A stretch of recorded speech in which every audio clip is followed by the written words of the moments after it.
Lord. தேவனுக்கு மகிமை உண்டாவதாக. ஆண்டவர் இரட்சகருமாய் இருக்கிற இயேசு கிறிஸ்துவின் நாமத்தினாலே உங்கள் யாவரையும் இந்த கால வேளையில் வாழ்த்துகிறேன். இந்த நாளுக்கான தேவனுடைய வார்த்தை பிலிப்பியர் 4வது அதிகாரம் 4வது வசனம். கர்த்தருக்குள் எப்பொழுதும் சந்தோஷமாயிருங்கள். சந்தோஷமாயிருங்கள் என்று மறுபடியும் சொல்லுகிறேன். எனக்கு அன்பானவர்களே, அப்போஸ்தலனாகிய பவுல் இந்த இடத்தில் சொல்லும்போது கர்த்தருக்குள் எப்பொழுதும் சந்தோஷமாய் இருங்கள். தற்காலிகமாக அல்ல. அந்த வார்த்தை அவன் சொல்லும்போது 3வது அதிகாரம் 1வது வசனத்தை வாசிப்பீர்களே ஆனால், என் சகோதரரே, கர்த்தருக்குள் சந்தோஷப்படுங்கள். Glory to God. 4வது அதிகாரம் 10வது வசனத்தில் அவர் சொல்லும்போது கர்த்தருக்குள் மிகவும் சந்தோஷப்பட்டேன் என்று சொல்லுகிறதை நீங்கள் கவனிக்க முடியும். ஒரு விசுவாசி தங்களுடைய மகிழ்ச்சியையும் நம்பிக்கையையும் தேவனிடத்திலிருந்து தான் பெற்றுக்கொள்ளுகிறார்கள். மகிழ்ச்சி என்பது நாம் கடையில் வாங்குகிற ஒரு பொருள் அல்ல. மகிழ்ச்சி என்பது நாம் தேவனிடத்திலிருந்து பெற்றுக்கொள்ளுகிற ஒரு காரியமாயிருக்கிறது.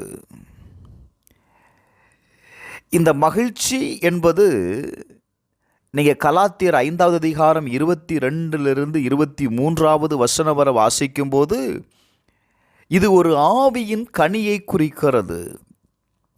அப்போ ஒவ்வொரு விசுவாசியுடைய வாழ்க்கையிலையும் நாம் மகிழ்ச்சியாக இருப்பது என்பது Glory to God, ஒரு ஆவியின் கனியாக இருக்கிறது.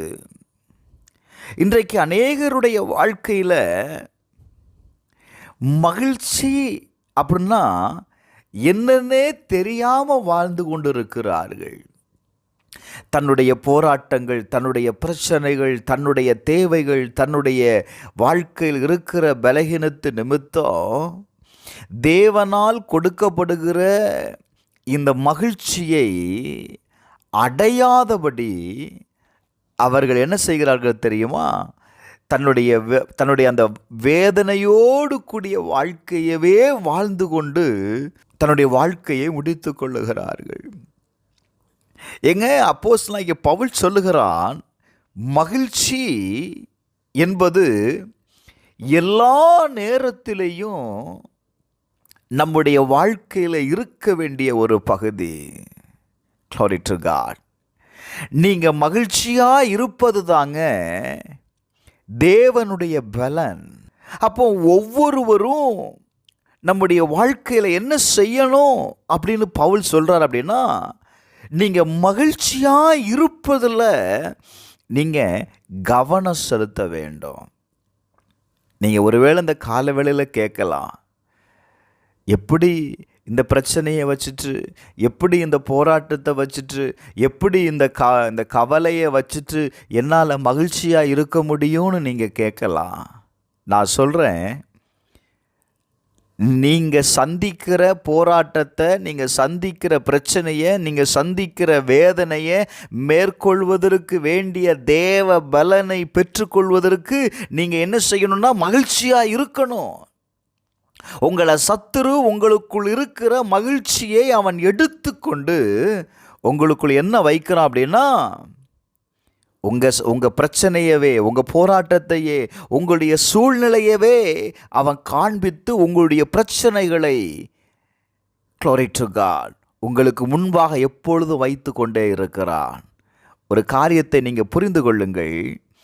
அப்போஸ்தலனாகிய பவுல் இந்த வார்த்தையை எங்கேருந்து சொல்கிறாரு தெரியுமா? ரோமாவில் அவன் கைதியாக இருக்கும்போது இந்த வார்த்தையை எழுதுகிறார். இன்னைக்கு நமக்கு 1000 காரணங்கள் இருக்கலாம். நான் சொல்கிறேன், நீங்கள் இப்போ அப்போஸ்தலனாகிய பவுலை நினச்சி பாருங்கள். ஒரு தவறும் செய்யாத குற்றத்திற்காக கைது செய்யப்படுகிறான்.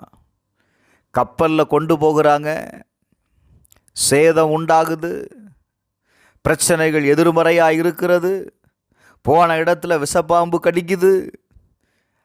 அவன் எவ்வளவோ காரணத்தை சொல்லலாங்க. ஆனாலும் அந்த சூழ்நிலையில் அவன் கர்த்தருக்குள் மகிழ்ச்சியாயிருந்தான். எனக்கு அன்பானவர்களே, இந்த கால வேளையில் பரிசுத்த ஆவியானவர் உங்களோடு கூட பேசுகிறார். சூழ்நிலையை உங்களுக்கு முன்பாக நிறுத்துகிற சத்துரு, அவனை தோற்கடிக்கணும்னு நீங்கள் நினைச்சீங்க அப்படின்னா நீங்கள் மகிழ்ச்சியாய் இருங்க. Glory to God. மகிழ்ச்சியாய் இருங்க. கட்டாயம் ஒரு தேவ பலன் உங்களை இந்த நாளில் ஆளுகை செய்யும். நீங்கள் மகிழ்ச்சியாக இருந்தால் மட்டும்தாங்க தேவ பிரசன்னத்தை உங்களால் உணர முடியும். இன்னைக்கு ஒப்பு கொடுங்க. உங்களை மகிழ்ச்சியாய் இருக்க எப்பொழுதும் எல்லா சூழ்நிலையிலையும் உங்களை மகிழ்ச்சியாய் வைத்துக்கொள்ள நீங்கள் முயற்சி செய்யுங்க. கர்த்தர் உங்களோடு கூட இருப்பார்.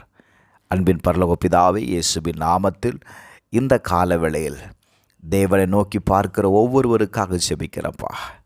ஒவ்வொருடைய வாழ்க்கையிலையும் மகிழ்ச்சியை கட்டளையிடும். மகிழ்ச்சியாக இருப்பது தானே தேவபலன். தேவபலன் இவர்களுக்குள் ஆண்டவரே கிரியை செய்வதற்கு, தங்கி இருப்பதற்கு, மகிழ்ச்சியாக இருக்க உதவி செய்யுங்க. இயேசுவின் நாமத்தில் ஜெபிக்கிறேன் பிதாவே, ஆமென்.